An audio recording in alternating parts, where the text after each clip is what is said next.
Video call. Video call. Send mo ha. Baka mamaya sarili mo lang ha. May send mo ha. Baka bold yung send mo pa eh. Alam ko mahilig ka doon. Lalaki naman yun eh. So again, Dim. Okay. Huwag mo na pati yung mga mukha nila, pre. Ito lang. Hindi kayo mag-live ba? Nakita yung mukha nila. Ayun, akala ko. Akala ko di magsalita eh. Kickstart. Kickstarter spindle natin. Oh. Kickstarter pinion spring, Kickstarter spring.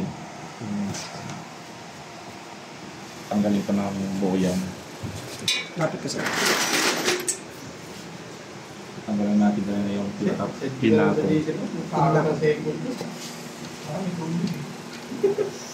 Ito yung drum natin. Tinanggalin mo ba? Hindi.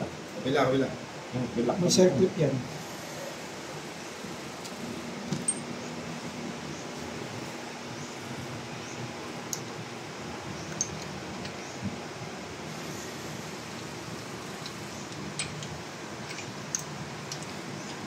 Hindi mo nakikita, bro. Suro kamay.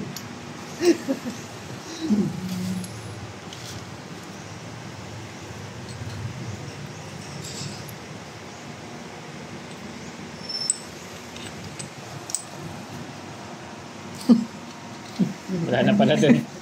Tandaan nyo ha. Hindi ko parang hiniwalay ha. Okay. Two types ng ating transmission. Ito yung transmission main shaft. Nandito nakakabit yung ating clutch. Transmission main shaft or input shaft. Dito sa kabila, transmission counter shaft or output shaft. Nandito nakalagay yung ating engine sprocket. Transmission port.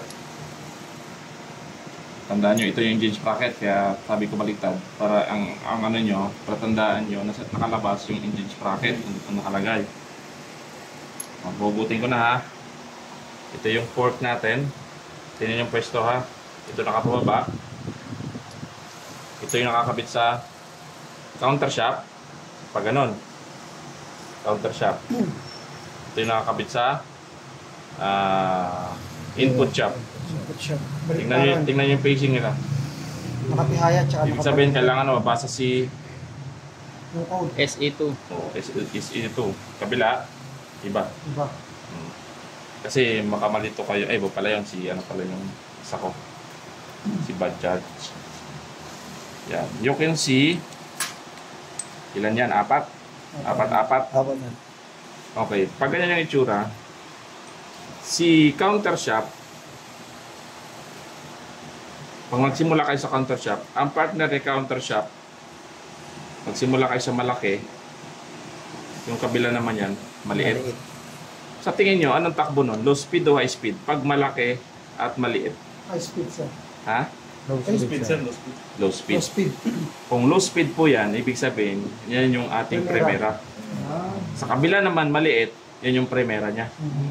Ngayon, kung primera ito, hanapin nyo yung sunod na mas maliit dito, malaki ito. Ito naman, sunod na mas malaki. Okay, ganun siya, no? Mas malaki ito, hanapin nyo yung, ito pinakamalaki, hanapin nyo yung mas maliit sa kanya, ito po yun. Ngayon, ito yung maliit, hanapin nyo yung sunod na Mas maliit. mas malaki sa kanya. Kasi pinakamaliit ito eh. Ito yung pinakamaliit, pinakamalaki, hanapin nyo yung mas maliit sa kanya kasi may number of teeth yan. Ito ang ngipin yan. Ibig sabihin, yung sunod sa kanya, mas konti yung ngipin. Ito naman, ang sunod sa kanya, mas madami yung ngipin. Kaya ito yung primera, segunda. Ngayon, sunod na mas maliit sa kanya. Yan sir. Ito. Malapit kay Ito. Sunod naman sa kanya, lalaki. Ito. Ito yung pinakamalaki sa kanila. Ito, pinakamaliit.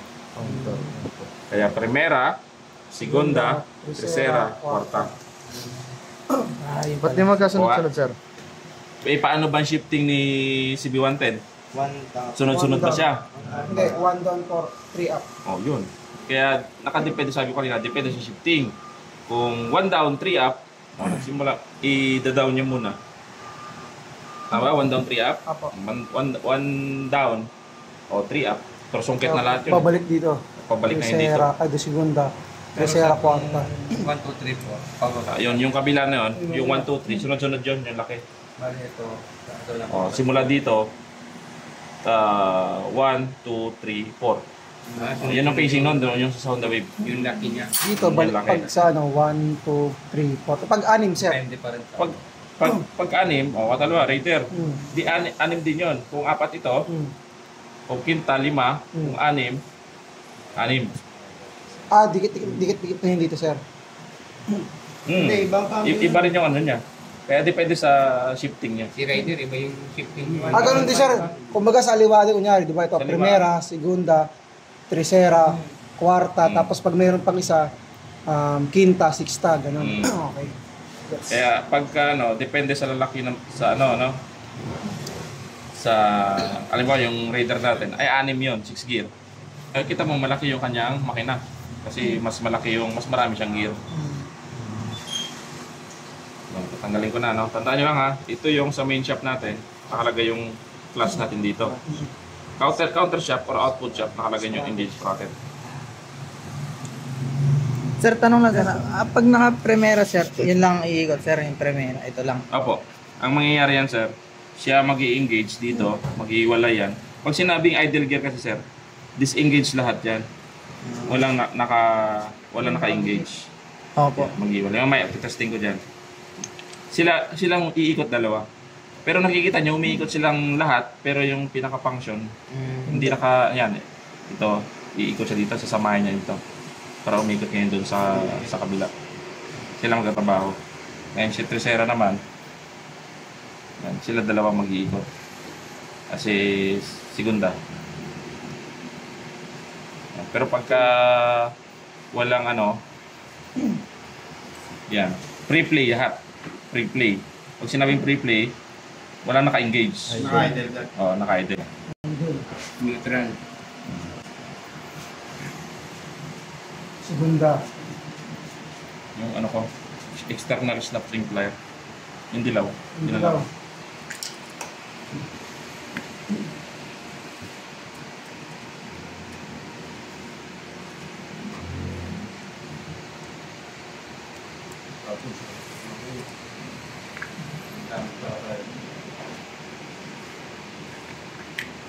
Kwarta. Yung tercera. Segunda. Yan, ito yung pinaka-idle gear nyo.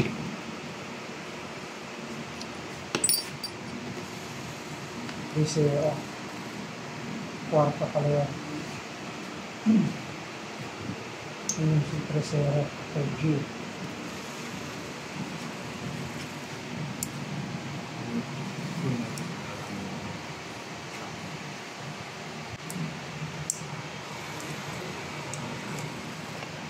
Peter, nagabala ka pa. Ba't anong pinaluto mo? Tagal lang ka. Nakahalin dito.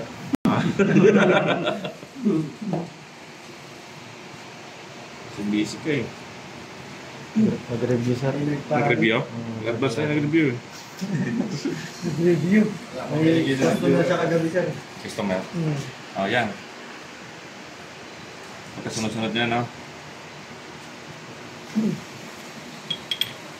Tandaan nyo lang lagi dyan. Pag may dog hole, tsaka gear hole,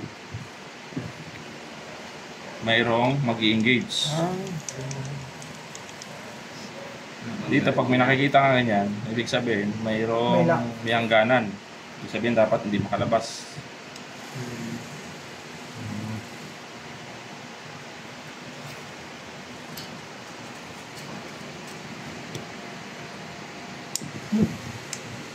Dito, hindi pwedeng baliktad kasi wala namang purpose to.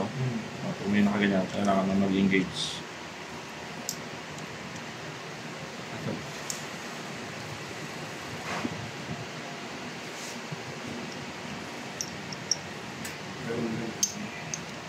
Tingnan nyo to. Kung baliktad dyan, hindi mag-engage. Yan. Kung baliktad, hindi abot yun. Hindi mag-engage. Yan, engage na. Parang kasal na yan, sir.